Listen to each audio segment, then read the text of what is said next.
Muslimin muslimat yang dirahmati oleh Allah Subhanahu wa taala, sebagaimana yang disebutkan bahwasanya tinggallah penghuni neraka yang belum disyafaatkan, masih ada dalam neraka, menjadi banduan terakhir untuk keluar daripada neraka. Maka bila Allah Subhanahu wa taala ambil dia dari neraka dan dimasukkan dia ke dalam sungai kehidupan, suruh mandi tu, hitam belegam lah, rentung lah. Bila diselam dalam sungai ini, maka jadi orang balik, maka segar seumpama rumput di tepi aliran ayang, jadi segar, elok lah. Badan menjadi elok balik, muka menjadi handsome balik semua. Maka dia keluar daripada sungai itu bagaikan permata, bersinar cergas dia. Namun di tengkuk dia ada satu cop, ada cop. Di lehernya ada satu cop. Tak boleh nak buang pula cop ni, banduan neraka. Dia ada cop situ. Punya lama masuk neraka ni, keluar dengan kasih sayang Allah Subhanahu wa taala. Keluar juga dia, keluar juga dia. Ini hadis sahih tuan, ada dalam riwayat Imam Muslim. Kemudian Allah Subhanahu wa taala berfirman pada dia, masuklah kamu ke dalam syurga. Apa yang kamu lihat akan menjadi milik kamu. Nikmatilah nikmat syurga tu. Lama sangat dah duduk dalam neraka tu. Mereka berkata, ya Allah, Engkau telah memberi kami suatu pemberian yang tidak pernah diberikan kepada makhluk yang lain. Masuk syurga Allah. Wasari'u ila maghfiratin min rabbikum wa jannatin 'arduha as-samawati wal ardh. Allah Subhanahu wa taala menyediakan syurga luasnya seluas langit dan bumi. Syurga ada 100 tingkat.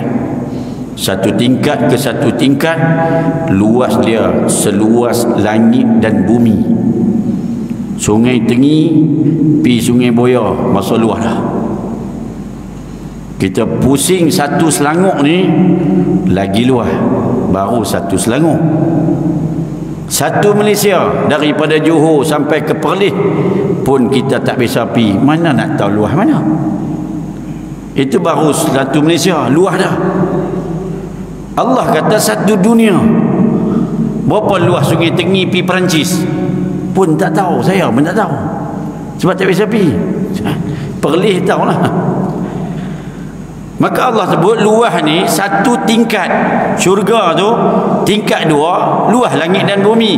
Tingkat 3 luas langit dan bumi. Tingkat 4 luas langit dan bumi. Sampai tingkat 100. Luas sungguh. Kita duduk kat Sungai Tengi, kita buat rumah sebiji 40 kali 50. Macam benglu 40 kali 50. Berasa luas dah. Cuma bini kita pun tak larat nak sapu sampah 40 kali 50. Itu kecil lah. Kira dia masuk tengok syurga dia, tak tahu panjang mana. Kalau rumah dia panjang 1 kilometer, lebar 2 kilometer, pun tak larat berjalan. Sakit urat pula. Lebar rumah tu 1 kilometer. Besar masjid ni pun cukup dah rasanya. 1 kilometer. Panjang pikuk belakang tu 2 kilometer. Boleh tengah tu. Kalau tengah tu perasa syok sangat dah. Allah rakam dalam Quran kisah Fayyum, kisah Qarun yang ditenggelamkan dalam danau. Fayyum dalam danau, Qarun di Mesir. Boleh baca dalam sejarah. Dia punya luah tanah dia sekali dengan apa semua. Hari ni luah dia punya tasik tu, daripada tul Sungai Boya pi sampai tul Jalan Duta, lebih kurang 38 km. Dia punya tasik tu ditenggelamkan Qarun, jadi tasik tempat tu. Dan hari ni tasik tu dalam tak tahu macam mana. Dia punya luah tu tul Sungai Boya, tul Jalan Duta. Rumah tera tu barulah betul-betul kaya. Ini baru duduk rumah kat Sungai Tinggi, tak main semayang kat masjid, ingat kaya sangat dah. Baru harga sawit naik sikit rasa macam kaya. Rumah baru 30 kali 40. Patut mah rumah daripada Sungai Tinggi Tol Jalan Duta, baru betul kaya. Ini baru ada 10 hektar pun rasa macam kaya. Tak jadi apalah. Maka nak bagi tahu pada kita semua bahwasanya benda yang Tuhan nak bagi esok, mala ainun ra'at wala udhunun sami'at wala khatar ala qalbi bashar, tak boleh nak bayang. Bila dia masuk, dia terus kata dia Allah. Tak ada orang atas dunia ni yang pernah bagi nikmat sampai macam ni dekat kami ni, tak pernah. Oh dahsyat tuan. Kita duk ingat dapat berim tu kira nikmat dah. Ni dapat pula entah apa penama baru-baru ni, oi rasa syok kan. Nak jadi apa? Itu dunia sikit sangat berbanding dengan akhirat. Nikmat dia tak boleh nak fikir dengan otak, tak boleh. Tak boleh fikir dengan akal. Tak boleh nak bayangkan betapa maha kayanya Allah Subhanahu wa taala. Tuan-tuan semayang tak payah banyak. Boleh istiqamah semayang sebelum subuh 2 rakaat, sebelum zuhur 2 rakaat atau 4 rakaat, selepas zuhur 2 rakaat atau 4 rakaat, pilih salah satu. Kalau sebelum zuhur 2, lepas zuhur 4, sebelum zuhur 4, lepas zuhur 2, kemudian tambah lagi 2 rakaat selepas maghrib dan 2 rakaat selepas isyak, cukup 12 rakaat. Nabi sebut siapa yang istiqamah semayang qabliyah ba'diyah 12 rakaat, tak payah pakai modal. Ayat mayang kat masjid free ya, masjid bayar. Ganjarannya Allah sediakan sebuah baitan fil jannah, mahligai dalam syurga. Hari nak boleh rumah sebiji jenuh cari. Boleh buat tiap-tiap hari 12 rakaat. Allah sediakan sebuah mahligai indah di dalam syurga. Nabi kata apa lagi? Siapa-siapa yang buat masjid sebiji, Allah akan buat masjid dan istana untuk dia macam tu di dalam syurga, berkali ganda lagi indah. Dia duit tak ada. Nabi kata lagi, siapa yang derma walaupun nilainya sebesar sarang burung, RM50, RM60 untuk buat masjid pun Allah bina untuknya sebuah mahligai dalam syurga. Banyak tu RM50.